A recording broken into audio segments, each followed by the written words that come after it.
Station, this is Houston. Are you ready for the event? Houston International Space Station, yes, ready for the event. TELUS World of Science, this is Mission Control Houston. Please call station for a voice check. Station, this is Frank Florent from the TELUS World of Science, Edmonton. How do you hear me? Frank and the TELUS World of Science and everybody in Edmonton, hello. This is Chris Hadfield on the International Space Station. I read you loud and clear. Chris, I tell you, we got a bunch of people here really excited about speaking with you today, and a whole group of students ready to ask you their most fundamental questions about you and what you've done for Canada. We're all just very happy and proud of you and Canada and the Canadian Space Agency. I think without me talking any further, we're going to actually have our students come up here and actually speak to you and ask you some of their very profound questions.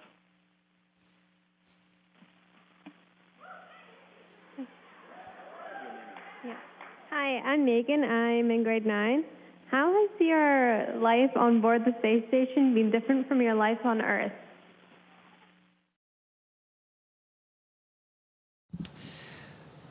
Megan, it's similar.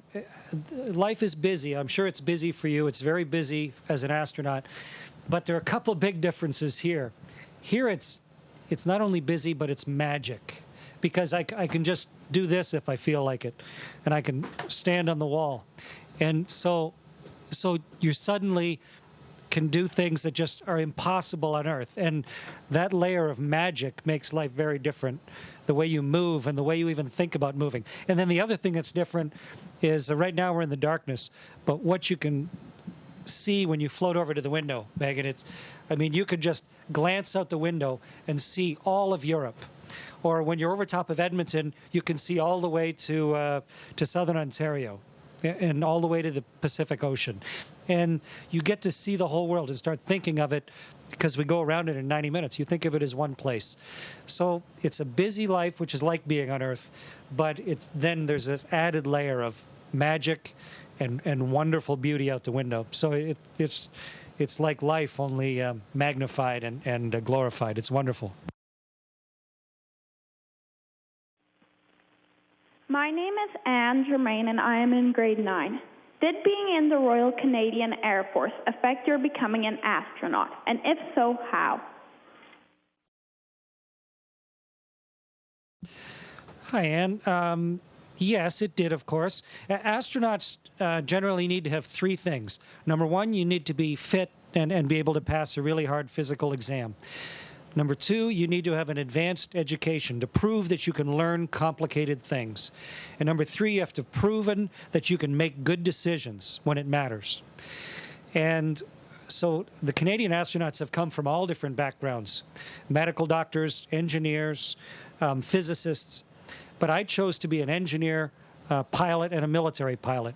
And it really helped me in all 3. I've not gotten fat. I've kept my body okay all through life. I went to university, 3 different universities, to get an undergraduate and graduate degrees. And the Canadian Air Force helped me with all of those financially and giving me the time to study. And then making good decisions when consequences matter. You know, in order to command a spaceship, you want someone who's proven their ability to do that.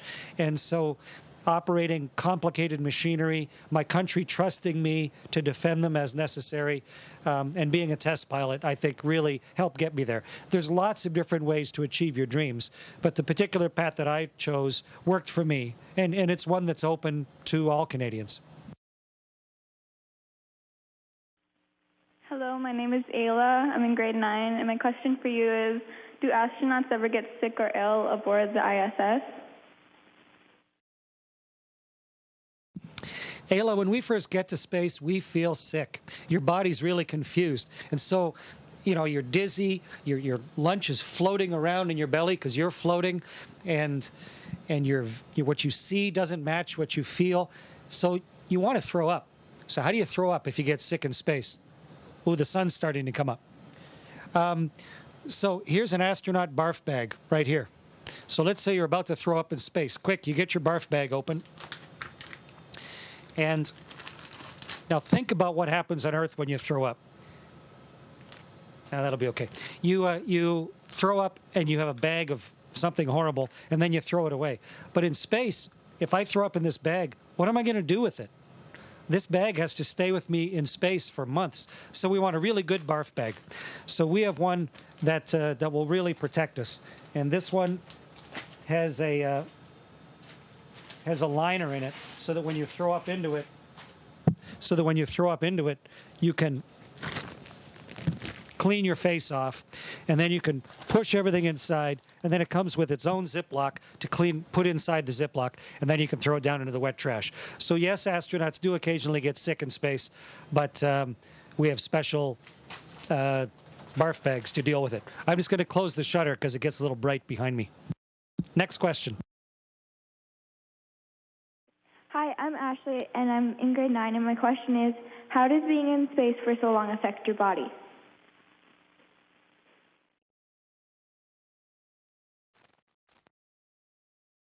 It affects us a lot of different ways.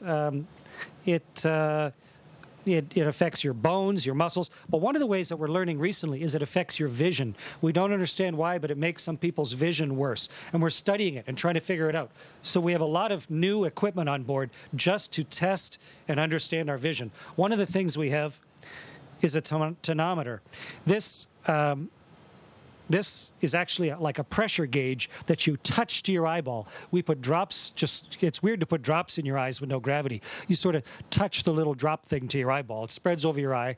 And then one of the other astronauts will just tap the center of my eyeball really carefully about 10 times. And this lovely little tonometer will figure out the pressure inside my eyeball. That's one way to measure our eyes. Another is to look into the back of them. And so we put those drops in your eyes that dilate your eye, and then I actually put this up against my eye and plug this into a computer, and then I can look into the back of my eyeball, and there are expert doctors on the ground who are looking at my eyeball while I'm doing it, and we could take photographs and videos of the optic nerve, or at least where it comes into my eyeball, and the veins and the stuff that's inside my eye. So we can do it that way. And then also, we actually do ultrasounds of our eyeballs. And that's in order to see how our eyeballs are changing, what's going on with the optic nerves. And so we have a full ultrasound machine on board, but we don't need gel. You just put a ball of water in your eye, and then you touch the ultrasound to your eyeball, or just to the water above your eyeball, and move it back and forth. And with that, we can see our whole optic nerve. We can see the lens and the cornea and everything in beautiful resolution. It's something we've just started doing, and we have experts on the ground who are helping us do it.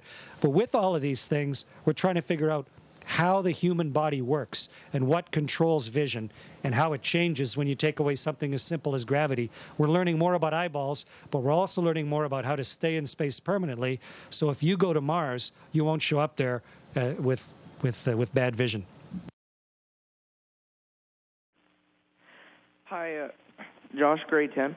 Are there any items you are currently using on the ISS that you think might become added to the list of NASA spin-off technologies? Oh, yes. I mean, the space station is a laboratory with more than 100 experiments running. Chris Cassidy's running experiments right now of how solids burn, so we can better understand extinguishing and the actual process of flame itself when you take away convection. There's a Canadian experiment running right down here right now that is looking at nanoparticles and how they form and meld together when you take away gravity, so we understand fundamental tiny particle processes. But I think one of the coolest is this one here, which is called Microflow, which is a Canadian invention that is like a blood analysis machine in a little tiny box. And right now you have to go to a hospital to get a full blood work done. But this, which just came up a month or so ago, can take blood samples and analyze them using laser light, and within just a few minutes give me a sense of what the health of my blood is. And you could also use it for analyzing other liquids.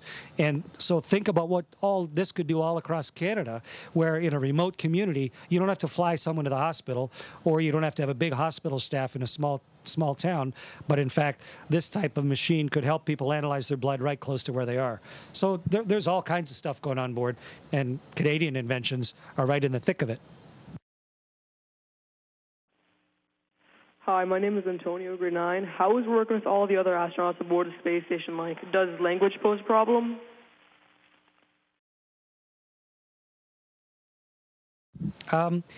Thanks for the question. We try not to have language pose a problem, and the way we deal with it is by studying for years beforehand. When I got hired as an astronaut, I hardly knew any Russian at all. I do like da, niet, and Sputnik, and Soviet. You know, I didn't know any Russian words, but we started cooperating with them. And just 3 years after I was chosen as an astronaut, I went to help build the Russian space station. So for the last 20 years, I've been learning Russian. And for me, languages, I mean, the more languages you learn to speak, the more people you can communicate with and try to understand. So we focus on each other's languages. And on board, we have French language, a little bit of Chinese, a little bit of Spanish, English, and Russian right now. And mostly we just work in English and Russian. And I speak passable Russian, the Russians speak passable English, and it works out fine. But it's like anywhere. Even if you speak the same language, sometimes it's hard to communicate. The important part is to try and really listen to what the other person's saying and really pay attention and make sure that you're understood. Hey, I'm Daniel, and my question is, when you're wearing a spacesuit and you are outside of the station, can you feel the sun warming you like on Earth? Oh, you sure can. Yeah, it's 150 degrees Celsius out there, 150 C in the sun. So it's 50% hotter than boiling water. So when the sun comes on you, it's like the worst day where you walk out in the summer sun and it's right on your bare skin. It is really hot. Your suit gets hot. We actively cool the suit. We pump cool water in. We have special clothing like a liquid cooled long underwear to cool us up there because otherwise you couldn't take the heat. It's a wickedly hot sun, and there's no air to blend it. It's just glaring right on top of you directly from the sun. Yeah, it's hot. Hi, it's Tay in grade 9. What kind of games or activities are most common among the crew during free time?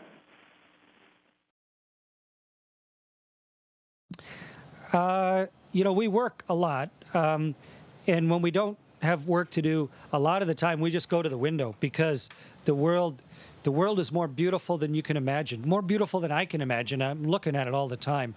It's constantly being revealed to you, and they'll angle with the light and the weather and everything changes, so it's different every time.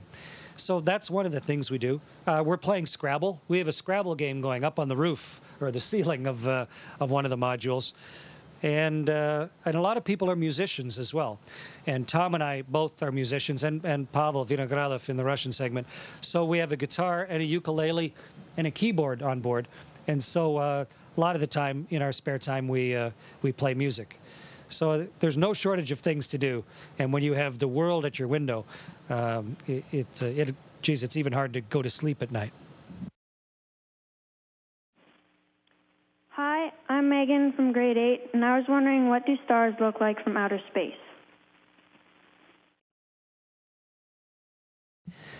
Megan, they look a lot like they do from Earth, except there's no air, no atmosphere, no particles of water droplets or anything in the way. So they're crystal clear. They're hard to see because we're inside with the lights on. So in order to see the stars, because it never gets night inside, so you have to shut all the lights off and let your eyes adjust big so you can see them. But when you do, it's like if you go out way outside of Edmonton, way out in dark, maybe north up towards up towards Fort McMurray or somewhere, or halfway up there, or Grand Prairie, and get way out where it's dark, and then let your eyes totally adjust on a beautiful, crystal clear, cold night. And that's sort of what it's like, where the Milky Way looks milky, and where the stars are so pure, and they don't twinkle because there's no air making them oscillate and twinkle. So they're like tiny, perfect points of light. It's beautiful. Hi, I'm Charlie in grade 9, and I was wondering what the biggest goal you're hoping to achieve by being in space is. Kylie, it's to increase human understanding. and also human opportunity. Those two things. We can only live the lives we live because of the inventions and the understanding that our parents and our grandparents and the people before them figured out. So to be able to push back human capability and knowledge, that's one of the main goals. The other is to let other people have this opportunity. When I was 8 or 9 years old, it was impossible for a Canadian to fly in space, and there was no space agency, no program, and it wasn't until I was in university before the first Canadian flew in space. Now, a Canadian's commanding a spaceship. So that process of making things more possible for Canadians, that's one of my goals as well. Hi, I'm Rebecca from grade 9, and I was wondering what you miss most about Earth while you were in space. Well, Rebecca, I guess I miss the close human contact. I don't have family here to give a hug to and such, so you kind of, it's a little bit isolated. But the other thing I really miss is a hot shower. Up here, you can't have a shower, of course. The water wouldn't have anywhere to go, and we don't have that much water. So we just take sponge baths. And that being able to stand under a hot shower and have it beat on your body, that's a nice visceral feeling. So I miss physical contact and a hot shower.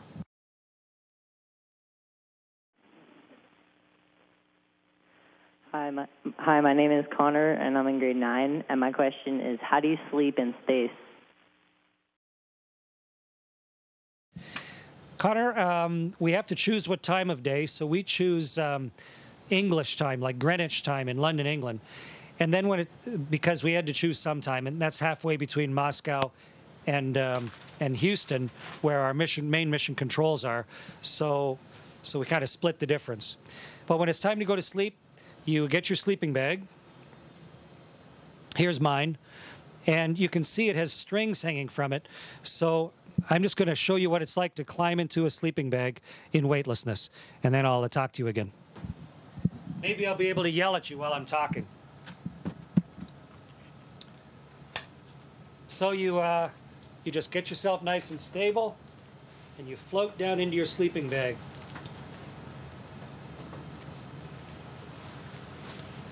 You zip it up, put your arms through the armholes so that you don't get completely hampered when you're inside.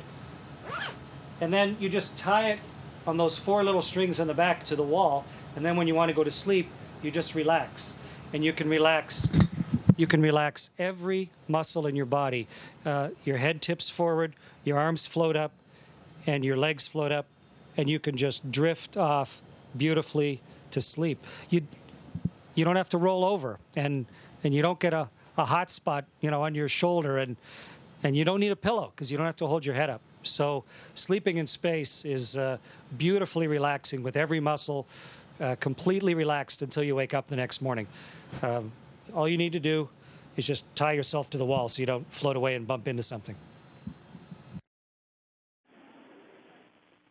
Hi, I'm Cole from grade 9. What were or are your greatest fears about being in space? My greatest fear is not knowing what I'm doing. One, because I should know what I'm doing, especially if they trust me to command the spaceship. But number 2 is because if I don't know what I'm doing, it might kill me or kill other people. I mean, there are places in the spaceship where if you turn one valve, the space station starts losing its pressure out to space. So you want to know how everything works. So my biggest fear is being incompetent. And so that's why I spent so long training and getting ready, so that by the time I got here, I would not only understand everything, but I would have the confidence about it, like writing an exam where you're sure that you know every answer because you've studied and put in the work beforehand. And then you're not fearful anymore. Commander Hadfield, on behalf of all the students and participants here at the TELUS World of Science Edmonton, we would like to thank you for speaking with us today, and we wish you a safe and successful mission. Well, thank you.